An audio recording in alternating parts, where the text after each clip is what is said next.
მოგესალმებით ვიფრასო რადიო მსმენელებო, წყალობა და კურთხევა არ მოგაკლოთ ღმერთმა შეგვეძიოს. ჩვენ ვისაუბრეთ მოდერნიზმის არსის შესახებ, რამდენად დამაზიანებელია ის მთლიანად ეკლესიისათვის და დღეს გსურს უფრო დავაკონკრეტოთ ეს ცნება, კერძოდ ვისაუბროთ იმ პიროვნებაზე, რომელიც განსაკუთრებულად გამოირჩევა ამ სულის კვეთებით. ეს პიროვნება გახლავთ პროტოპრესვიტერი ალექსანდრე შმემანი, რომლის ტირაჟირება დღეს მისი წიგნების ფართო ავტორიტეტის რაღაც გარეკლამება ხორციელდება და უნდა იცოდეს ალბათ ყველა მართლმადიდებელმა ქრისტიანმა თუ ვინ გახლავთ შმემანი თავისი მსოფლმხედველობით, შესაძლოა მისი წიგნების ესეთი დამახასიათებელი თვისებისა გამო, რომ ძნელად შეიმჩნევა იქ მისი მსოფლმხედველური დამოკიდებულება მთლიანად ეკლესიისადმი, თუმცა დაკვირვებული თვალი კარგად შენიშნავს თუ რასთან გვაქვს საქმე, იმიტომ რომ ფაქტობრივად ეს ადამიანი აანგრევს სულიერ საფუძვლებს ეკლესიისა, მისი კანონებისა, დოგმებისა, წმინდა გადმოცემისა და ასე შემდეგ. ამრიგად ჩვენ დღეს დავისახეთ მიზნად, რომ ვისაუბროთ მისი ბიოგრაფიის, ასევე დახასიათების შესახებ, რა პიროვნება გახლავთ ის, თუმცა მერწმუნეთ, რომ გაცილებით უფრო მეტი ის თქმა გვსურს, ვიდრე ამას დღეს დღევანდელი ეთერით გავაჟღერებთ, ვინაიდან მისი ესეთი უცნაურად ავტორიტეტის გაზრდა მთელ მსოფლიოში, მათ შორის ჩვენს ქვეყანაში, გარკვეული საფრთხე შექმნა იმისა, რომ თანამედროვე ქრისტიანებში იქნება არასწორად გაგებული მრავალი საკითხი, რომელსაც იგი პროტოპრესვიტერი შმემანი გვთავაზობს ჩვენ. ამ საკითხის განხილვა ჩვენ გადავხედეთ სხვადასხვა საიტებს, მათ შორის რუსულ საიტებსაც და დავინახეთ, რომ არაერთმა მართლმადიდებელმა სასულიერო პირმა თუ ერისკაცმა განახორციელა, თუმცა ყველაზე საფუძვლიანი ანალიზი უდაოდ ვინმე რომან ვერშილომ განახორციელა და სხვა პუბლიცისტებიც ჩანს იქ, რომლებიც საფუძვლიანად განიხილავენ მის წიგნებს და უამრავი ცდომილება აღმოაჩინეს. მაგრამ თავდაპირველად ჩვენ შმემანის მოკლე ბიოგრაფიულ ცნობას გადავავლოთ თვალი, ის გახლავთ რუსული ემიგრაციის წარმომადგენელი, მოდერნისტი ღვთისმეტყველი, ის დაიბადა 1921 წელს ტალინში და საშუალო განათლება იქვე მიიღო რუსულ კადეტთა კორპუსში და სწავლება გააგრძელა შემდეგ ფრანგულ ლიცეუმ კარნოში, ხოლო მოგვიანებით 1945 წელს ის ეკუმენისტური სულისკვეთებით ცნობილ პარიზის წმინდა სერგის საღვთისმეტყველო ინსტიტუტში სწავლობდა და მუდმივად ეკურთხა იქ. შემდეგ 1964-83 წლებში ის გახდა ამერიკის სამეტროპოლიტენო საბჭოს წევრი. 70-იან წლებში იგი ცნობილ მოდერნისტ ღვთისმეტყველთან ერთად იოანე მეინდორფთან ერთად და მთავარ ეპისკოპოს იოანე შახოვსკოისთან ერთად ამერიკის ავტოკეფალიური ეკლესიის დაარსების მონაწილე გახლავთ. შემდეგ 53 წელს მან პარიზის საღვთისმეტყველო ინსტიტუტში დაიცვა დისერტაცია თემაზე ლიტურგიკული ღვთისმეტყველების შესავალი და ასევე პროტოპრესვიტერი შმემანი სპეციალობა იყო ეკლესიის ისტორია. მას ხელმძღვანელობდა მოდერნისტი ალექსანდრე კარტაშოვი და 1951 წელს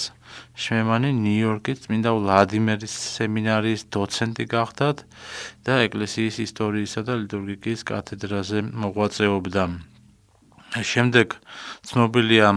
79 წლებში შმემანის გახმაურებული ეკუმენისტური რუსული სტუდენტური მოძრაობის განახლება და წამოწევა, ის თავმჯდომარეობდა ამ მოძრაობას. ასევე ცნობილია, რომ 1971-75 წლებში გამართულ ვატიკანის მეორე კრებაზე ის ოფიციალური სტატუსით ესწრებოდა და 30 წლის მანძილზე მიყავდა რადიო სვობოდას რელიგიური პროგრამა. 83 წელს პროტოპრესვიტერი გარდაიცვალა. ეს არის მისი მოკლე ბიოგრაფია.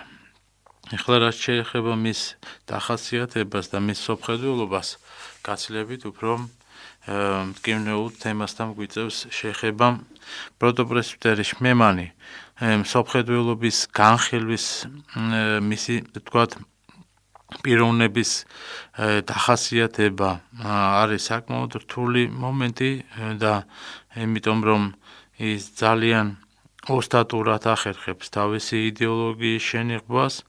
მართლმადიდებლური ტერმინოლოგიით, თუმცა როგორც მოგახსენეთ, დაკვირვებული თვალი ამჩნევს მასში ამ მოდერნისტულ ხედვებს და არც თუ იშვიათად მის ნაშრომებში შეინიშნება სოფისტური, გნოსტიკური, პაპისტური თუ პროტესტანტული ტერმინები და მიდგომები, რაზეც ჩვენ შევეცდებით მოგახსენოთ დღეს. შეგვიძლია თამამად განვაცხადოთ ძმანდა დანო, რომ მისი ნაშრომების საფუძვლიანი ანალიზი ცხადყოფს, რომ შმემანის სოფხედველობა გაჯერებულია მრავალი ერეტიკული სწავლებით, კანონიკური დარღვევებით, წმინდა გადმოცემის, წმინდანების, მართლმადიდებელი ეკლესიის ზოგადად მარხვის ხატების შეურაცხყოფით, რაშიც ძიოლად დარწმუნდება მისი სწავლების ყურადღებით წამკითხველი ადამიანი და მე-20 საუკუნის ერთ-ერთმა მსხვილმა მართლმადიდებელმა მოდერნისტმა, ასე ვთქვათ, შმემანმა საკუთარ თავს ესეთი გრანდიოზული, შეიძლება ითქვას შეუსრულებელი ამოცანა დაავალა, რომ მართლმადიდებლობის, ესე იგი, ცოცხალი და მთლიანი გადმოცემის მოპოვება შეძლო. ამით მან აშკარად დაუპირისპირდა ძმანდა დანო დოგმატურ სწავლებას და მადმოსილი ასკეტიკური ცხოვრების ტრადიციას თავის ძიებებში და მრავალგზის ცდებოდა ის რელიგიურ შეფასებებში და სხვა სამწუხაროდ შეყავდა ამ შეცდომაში და მორალისტი ვერშილოს სამართლიანი შეფასებით შმემანის სწავლება შეიძლება ითქვას მართლმადიდებლობის პარალელურად არსებობს, ამ კუთხით ის არც შეიძლება განიხილებოდეს როგორც მართლმადიდებლური ღვთისმეტყველება, ის გახლდათ ნამდვილი სოფისტური შეხედულებებით და ხშირ შემთხვევაში მოწინააღმდეგე მართლმადიდებლური სწავლებისა, თოли კომპლექსი ცრუ შეხედულებებისა მის ნაშრომებში ასკარად ჩანს და აი ამ მისი კერძო აზრები, ისტორიული, ლიტურგიკული კონცეფციები, მისი ხშირად ოკულტური ხედვები სამყაროზე, როგორც საიდუმლოზე და ამ ქვეყნიური დროის მისტიკაზე საუბრები ყოველივეს არანაირად არ არის ძმანდა დანო კავშირში არც ერთმანეთთან და არც შმემანის ძირითად თეზასთან, თითქოს და მთლიანი და ცოცხალი გადმოცემას გვთავაზობდეს ჩვენ. ძმანდა დანო, რომელი ჭეშმარიტი მართლმადიდებელი შეუდგება თავისი სარწმუნოების დაკნინებას და სამწუხაროდ ამას თავის ნაშრომებში ჩვენი ავტორი აკეთებს, შესაძლოა ზოგიერთ წმინდანს კიდეც ქონდა გარკვეული შეუთავსებლობა საღვთისმეტყველო საკითხებში და ჩვენ ვიცით, რომ ეს რჩებოდა ეკლესიაში კერძო აზრად და ეკლესია მთლიანობაში მის სწავლებას არ იღებდა, მაგრამ აი ასეთი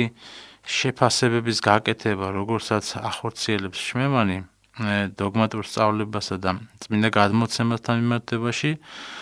ძნელად წარმოსადგენია. აი ერთ-ერთ წერილში მაგალითად შმემანი წერს, რომ ვინაიდან ეს სამყარო გარდაუვალად მეტიც რადიკალურად იცვლება, პირველ სიმპტომად ამ კრიზისა უნდა ვაღიაროთ ის ღრმა შიზოფრენია, რომელიც ნელ-ნელა დამკვიდრდა მართლმადიდებლურ ფსიქიკაშიო. და შემდეგ გვაოცებს შმემანის მტრების მუდმივი ძიება თავის წიგნებში, მაგალითად მტრებად ის როგორც წესი მართლმადიდებლობასა და მართლმადიდებლებს მიიჩნევს, უნდა ვაღიაროთ, რომ გარკვეულ პოზიტივსაც ანუ ეკლესიის ცხოვრებაში შენიშნავს, მაგრამ ეკლესიის წინააღმდეგ ყოველთვის გაცილებით უფრო ძლიერი დამაჯერებლობით საუბრობს და ძალიან ცოტას და უსუსურად ახორციელებს მის დაცვას და ამას იოლად დარწმუნდება ადამიანი, რომელიც წაიკითხავს მის დღიურებს. შეიძლება გაგვიკვირდეს კიდეც, რომ ასეთი პირდაპირ სიძულვილი მართლმადიდებლობისა, მისი გადმოცემისა, განსაკუთრებით ტიპი გონისა და ზოგადად მართლმადიდებელი ადამიანებისა, ის არ მალავდა ამ თავის უარყოფით დამოკიდებულებას დედა ეკლესიისადმი, რომლის წევრი სამწუხაროდ თავადაც გახდა და თავის დღიურებში ასეთ რამეს წერს, რომ მე არ მიყვარს და არ შემიძლია მიყვარდეს მართლმადიდებელი ეკლესია. წარმოგიდგენიათ ხალხო რას ამბობს პროტოპრესვიტერი, მართლმადიდებელი და სხვა ამონარიდით შეგვიძლია მოვისმინეთ მისი ნაშრომებიდან, ესე იგი სიცრუე, სიყალბე, იაფასიანი თვითკმაყოფილი, პირქუში, სენტიმენტალური რუსული მართლმადიდებლობაო, როგორ დავიღალე მე ყოველივე ამგვარი პრავოსლავიზმისგან წერს ის.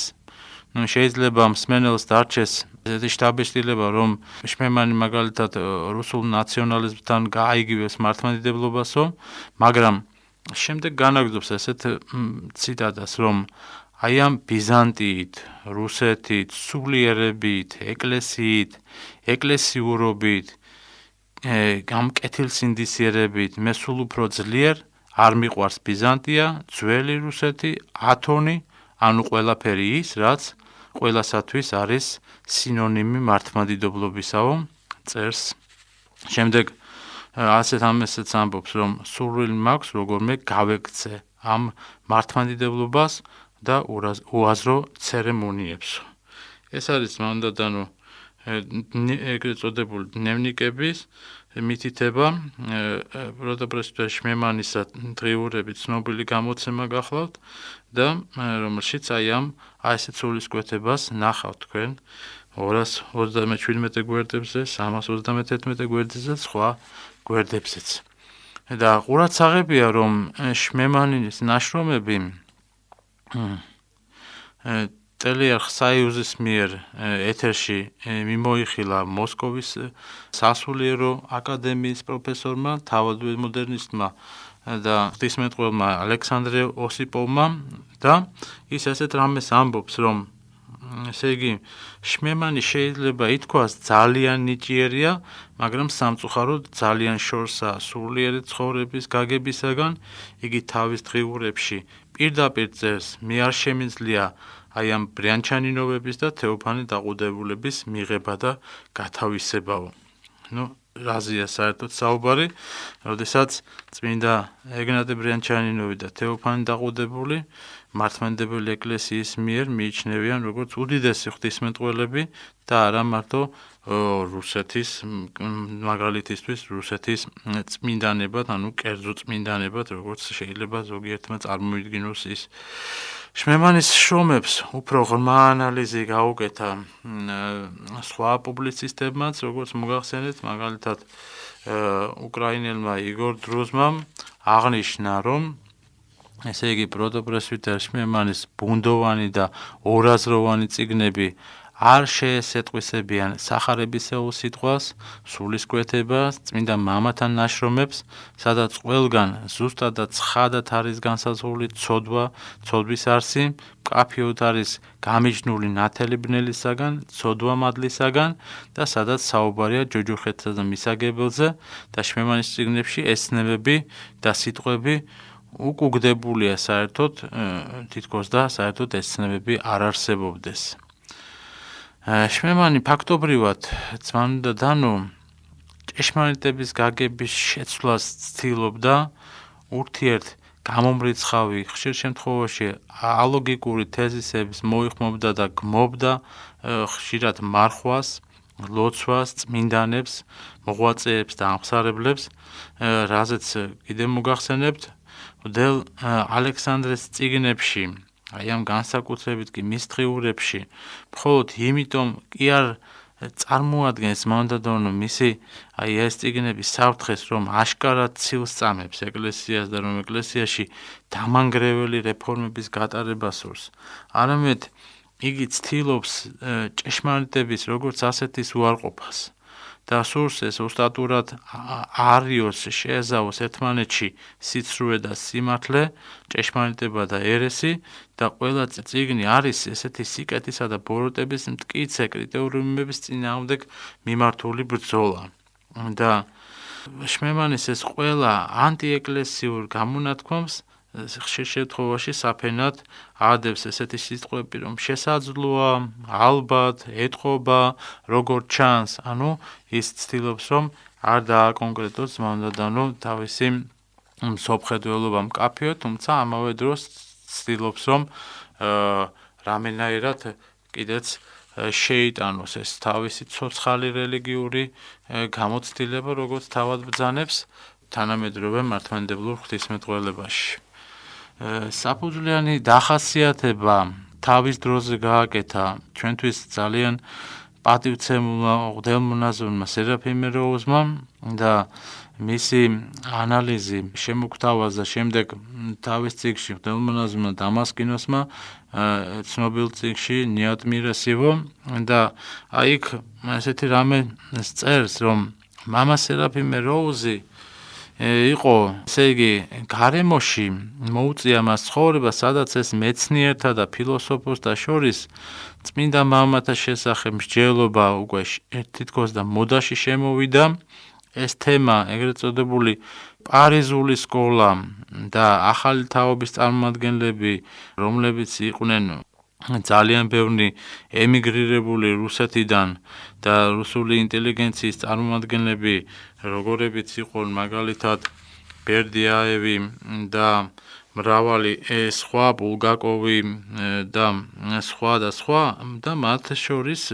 აი ამ პარიზის სკოლის წარმომადგენლად მიიჩნევა ძმანდადემნო ცნობილი ჩვენი პროტოპრესვიტერი ალექსანდრე შმემანიც. ის ჩვენ ვიცით, რომ 51 წელს შმემანი პარიზიდან ამერიკაში ჩავიდა და ამერიკის სამიტროპოლიტოში დიდი ავტორიტეტი მოიპოვა და წინამორბედი მოდერნისტების მსგავსად ძველმოდურად ღვთის მოსაობას აკრიტიკებდა. იგი ამბობდა, რომ ბევრი რამ იყო შესაძლებელი, რომ მართლმადიდებლურ ღვთისმეტყველებაში ახალი გზების ძიებას აპირებდა და რომ ამ გზით მართლმადიდებლობას თავისი ნამდვილი სახით ადგენა განიზრახა. შმემანი ამაში ახალი საღვთისმეტყველო მოძრაობის ამოცანას ხედავდა, რომელიც აი ამ 20-იან წლებში ძველის მოძველებული მართლმადიდებლობის, რა თქმა უნდა, ბრწყალებში გაგების სანაცვლოდ აღმოცენას პირდებოდა საზოგადოებას და მამა სერაფიმეს სიტყვით, რომ თქვათ, შმემანისთვის მართლმადიდებლობა უჩვეულოდ მნიშვნელოვანი პრობლემების რიგი იყო, რომელთა გადაჭრაც მხოლოდ იშვიათ სწავლულ პირებს შეუძლიათ. ანუ ესეთ სწავლულ და განსწავლულ პირებში ის საკუთარ თავს მოიაზრებდა, თავის მეგობრებს, მეინდორფს, შახოვსკის და სხვებს და აი ამ შმემანის აზრით მართლმადიდებლობა მხოლოდ მოიგებდა, თუ კი იგი ძველმოდურ ბრწყალებში აზროვნებას უარყოფდა და მის მიმდევრებს სურდათ, რომ მართლმადიდებლობა თანამედროვე ღვთისმეტყველების ავტორიტეტებს, ეკუმენისტურ მოძრაობას ეღიარებინა, რათა მართლმადიდებლებს დასავლეთის ქრისტიანებთან დიალოგში მიეღო მონაწილეობა და გაბედულად, ახლებურად მიდგომოდა საკითხებს, პრობლემებს უწოდებს ის, ესე იგი, მართლმადიდებლურ დოგმატებსა და კანონებს და რა თქმა უნდა, ამის მისაღწევად მართლმადიდებლები ფეხდახფეხ უნდა მიყოლოდნენ თანამედროვე საღვთისმეტყველო მოდას და ჭყიალა სიტყვებით უნდა ეჟონგლიორად, როგორც იტყვიან, ესეთი სიტყვებით, როგორც არის კრიზისი, სამყაროს კურთხევა, ეს არის მშარდენის შემოღებული ტერმინები, რომელსაც შემდეგ მოდერნისტები ძალიან მოხერხებულად და პრაქტიკულად იყენებდნენ თავის ღვთისმეტყველებაში. ერთ-ერთ პროგრესიულ ქრისტიანულ მიმართულებად მიიჩნეოდა ეგრეთ წოდებული პირადი სათნოებების დამცირება და აი ამ თეორიის სათავე თავის დროზე დაუდო ტომას მერტონმა, ხოლო შმემანმა აი ამ სიახლეში თავისი წვლილი შეიტანა და განაცხადა, რომ მართლმადიდებლური ღვთისმოსაობა მეტისმეტად ეგოცენტრული გახდა და ინდივიდუალური, ანუ მხოლოდ საკუთარი სულის ხსნაზე მიმართულიო. წარმოუდგენელი რამ არის, ჩვენ არაერთი ესეთი ფანტასტიკური განცხადება მოვისმინეთ შმემანის ბაგეებიდან, ის ფაქტობრივად არის ეკლესიის წევრი და ამავე დროს არც არის, იმიტომ რომ თავისი მსხვერპლობით ნამდვილად მისთვის უცხოა მართლმადიდებელი ეკლესია და ეს კარგად ჩანს თავის აი ამ არაჩვეულებრივ, ასე ვთქვათ, განცხადებებში. და ალექსანდრე შმემანმა ძმამ და დანო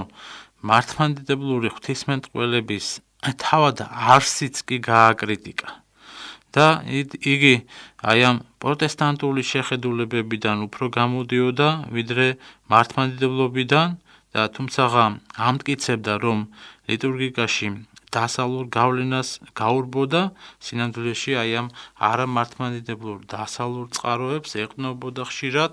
უარყოფდა ღვთისმსახურების ტრადიციულ მართლმადიდებლურ ღვთივგანგებულებას და წინაგანგებულებასაც და მას განიხილავდა როგორც ისტორიული განვითარების უბრალო შედეგს. ესეც ჭყალებში უნდა ჩაისვას, რათა კარგად დავინახოთ, რომ რას აპირებდა საერთოდ ეს საფუძვლიან თავის მიდგომებში ეკლესიასთან მიმართებაში. პროტესტანტი ღვთისმეტყველების მსგავსად ძმამ და დანო შმემანი ეჭვს გამოთქვამდა საერთოდ კონსტანტინე დიდის ეპოქის დასაწყისის ცვლილებებზეც და მას ღვთისმსახურების აღქმის გარდაქმნა და პირველ ქრისტიანული ლიტურგიკის სულისკვეთებისაგან და ფორმისაგან გადახრად მიიჩნევდა ამას. ის ამბობდა ძმამ და დანო, რომ ეს ბიზანტიური საერთოდ წესგანგება წყობა, რომელიც კონსტანტინე დიდის ეპოქიდან დამტკიცდა ეკლესიაში, ეს იყო მოძველებული დამოკიდებულება ეკლესიისა, რომელიც უნდა ის დოგმატები, კანონები, რომლებიც დამტკიცდა სწორედ აი ამ კონსტანტინე დიდის ეპოქიდან დაწყებული შუა საუკუნეებამდე, ის ასევე იძახის, რომ ივანე დამასკელი იყო ის ბოლო დიდი წმინდათაგანი, რომლებმაც ფაქტობრივად დაასრულეს თავისი საღვთისმეტყველო მოღვაწეობით ფაქტობრივად მართლმადიდებლურ ღვთისმეტყველებაში განვითარება და ამით ძალიან წუხს ის ხშირ შემთხვევაში და ამის გამო აკრიტიკებს სწორედ აი ამ ბიზანტიას, როგორც უკვე გითხარით, სხვა მრავალი ციტატად შეიძლება მოვიყვანოთ, მერწმუნეთ ძმამ და დანო, ის აი ამ კუთხით საკმაოდ უხვი მქადაგებელი გახლავთ და შეგვიძლია ჩვენ ეს საფუძვლიანი ანალიზი დროთა განმავლობაში შემოგთავაზოთ ჩვენ საიტზე, ხარება წერტილი net-ზე, იქ იქნება აი ამ მისი ნაშრომების საფუძვლიანი, უფრო საფუძვლიანი განხილული სხვადასხვა კუთხით, ის როგორც ერეტიკული შეფასებები მისი იქნება ცნობილი, როგორც მინდა გადმოცემის უარმყოფელი მარხვებისა და ზოგადად მართლმადიდებლური მსოფლმხედველობის დოგმებისა და კანონების უარყოფელი სოფისტი და გნოსტიკოსი ხშირ შემთხვევაში და საერთოდ დასავლური ღვთისმეტყველი, დასავლური გულისხმობთ რელიგიებს, პროტესტანტულ კათოლიკური სულისკვეთების მქონე ადამიანი, რომელსაც ფაქტობრივად მხოლოდ გარეგნული სახე აქვს მართლმადიდებლობისა. და შმემანის აზრით ნამდვილი აი ამ ესქატოლოგიური ღვთისმოსაობა მრავალმხრივ არის შეცვლილი მისტერიული ღვთისმოსაობით, სიმბოლოების განმარტებებით და ინდივიდუალური კურთხევით, რაშიც პროტოპრესვიტერის აზრით ნაწილობრივ მონაზვნობასაც მიუძღვის ბრალი მჭყალებში, შესაბამისად მას ღვთისმსახურების დღიური განაწესიც მეორე ესე იგი პლასტებად მიაჩნია და მათ აღდგენას თანამედროვე ღვთისმეტყველთა საქმე თვლიდა, ანუ უფრო მარტივად რომ ვთქვათ, მამა ალექსანდრე მეორადად თვლიდა იმას, რაც პროტესტანტებმაც უარყვეს, ანუ ევქარისტიის საიდუმლო, როგორც პიროვნების გამწმენდელი, მორწმუნეთა კლერიკოსება და ერისკაცება დაყოფა, საეკლესიო დღესასწაულების გამოყოფა, მართლმადიდებელ წმინდანთა ნაწილების თაყვანისცემა და სხვა, ეს ყოველივე არის მის წიგნებში კრიტიკის საგანი, ყოველივე ამას პროტოპრესვიტერმა მისტერიათა კულტი და წმინდათა კულტი უწოდა, ანუ ბრწყალებში ჩასვა და ირონიით გამოეხმაურა ამ საკითხებს, შმემანმა ეჭვი შეიტანა მართლმადიდებლობის ლიტურგიკული შედგენილობის სისრულეშიც, მან მკვეთრად გააკრიტიკა ძმაუნდადანო თანამედროვე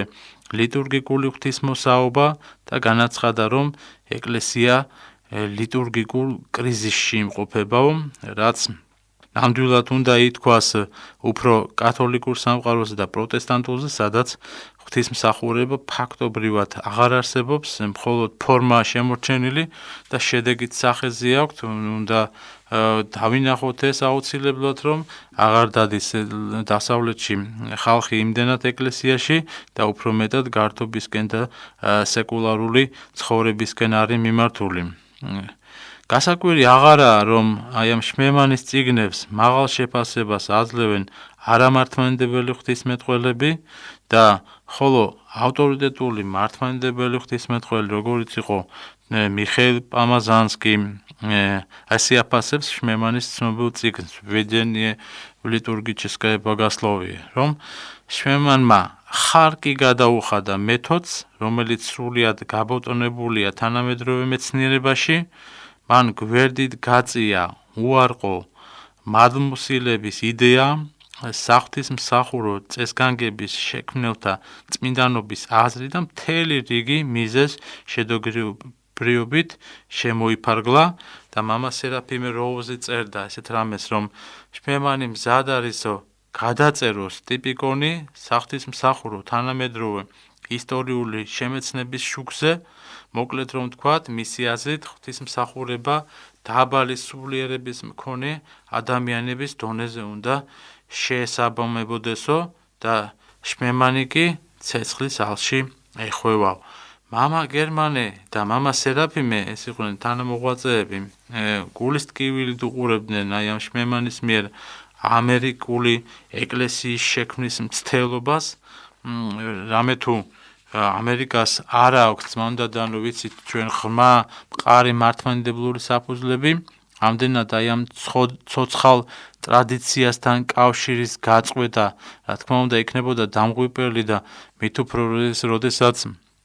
შმემანი პირდაპირ აცხადებს, რომ დაიღალა მართლმადიდებლობით და რუსული მართლმადიდებლობით, ათონით და ბიზანტიით და კონსტანტინე დიდით და ყველა წმინდანებით, ძველი წმინდანებით, ამითი ის პირდაპირ ხაზს უსვამს ძმაუნდადანო და ანადგურებს ძველ ტრადიციას და არა მარტო ტრადიციას, არამედ მთლიანად დოგმატურ სწავლებას ეკლესიისა, რის საფუძვლებზეც დგას ჩვენი მართლმადიდებლობა და ცდილობს, რომ ახალი მართლმადიდებლობა ჩამოაყალიბოს და მამა სერაფიმეს როუზის თქმით, შმემანი გზას უკაფავდა ახალ ფესვებს მოწყვეტილ მართლმადიდებლობას და ამერიკის მომავალი თაობა ვეღარც კი მიხვდებაო თუ რა მოაკლდათ მათ. მას სუფთად ამერიკული სრულიად დამოუკიდებელი მართლმადიდებლობის შექმნა სურდა, რომელიც თანამედროვე ღვთისმეტყველებაზე იქნებოდა დაფუძნებული და არა სულიერი სიწმინდის ცოცხალ გარდამოცემაზე, რომელიც წმინდანებმა გადმოგცეს და გარდამოცემასთან გაწყვეტილი კავშირი კი არ აღადგინა, არამედ პირიქით, ესე იგი ცდილობს ის დააკნინოს და მთლიანად უგულებელყოს. მამა სერაფიმეს საკუთარი გამოცდილებით ქონდა ეს დანახი, თუ რაოდენ ცხოლმსყოფელია წმინდა გარდამოცემა,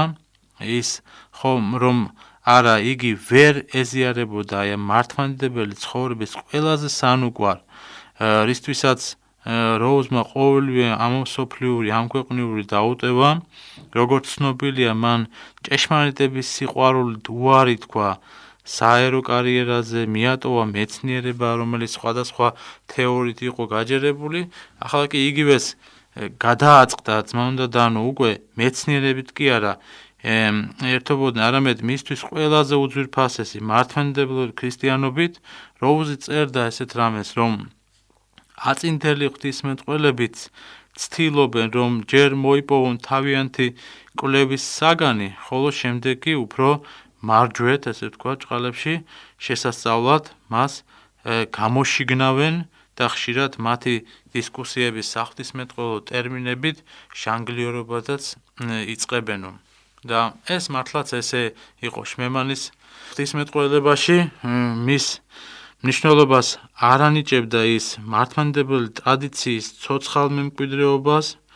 და რომლებიც წმინდა მამებთან დამაკავშირებელი რგოლი იყო და როგორებიც არიან წმინდა სიმონ ახალი ღვთისმეტყველი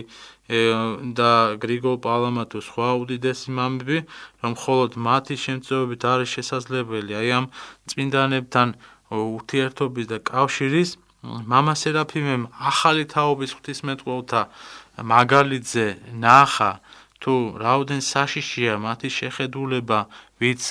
ბრძენთა უბრძენესია და ცთა რამდენადაც უშლიან ისინი ხელს აი ამ ცოცხალი ტრადიციის გარდამოცემას და როუზი წერდა, რომ ჩვენს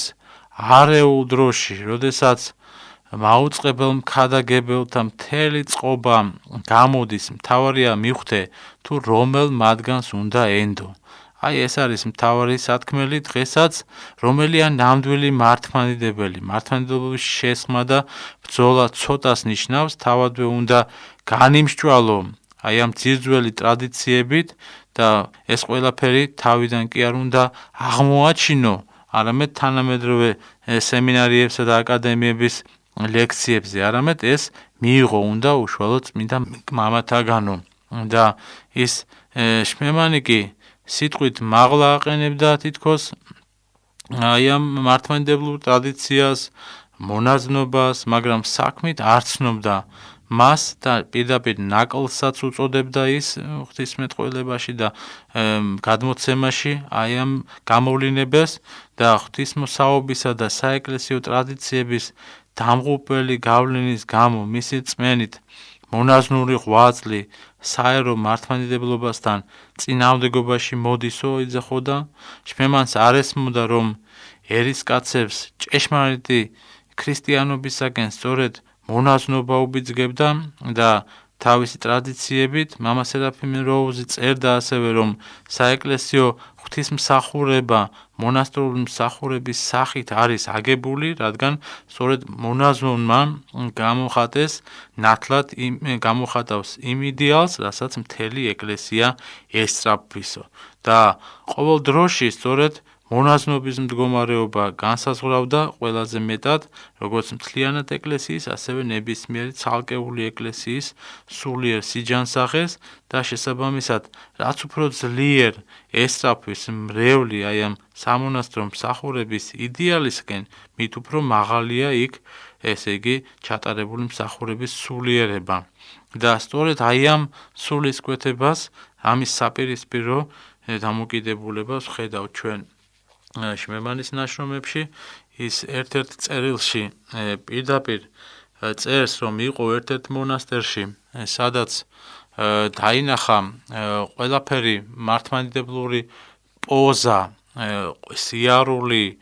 ჩემო ბატონო, კლასიკურიო ბრჭყალებში სვამს აი ამას ყველაფერს და ამბობს, რომ ყველაფერი აქ ფორმალურიაო, გარეგნული, ეს ფორმა, ეს ძველი ხატები, ეს ტრადიცია და შემდეგ ამბობს, რომ ეს ყველაფერი არის საშინელებაო.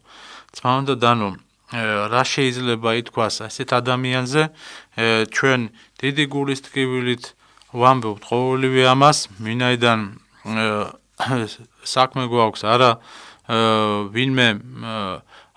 ეკლესიის მიღმა მყოფ ადამიანთან, არამედ პროტოპრესვიტერ შმემანთან, რომელიც უდიდესი ავტორიტეტით სარგებლობდა პარიზში, ამერიკაში,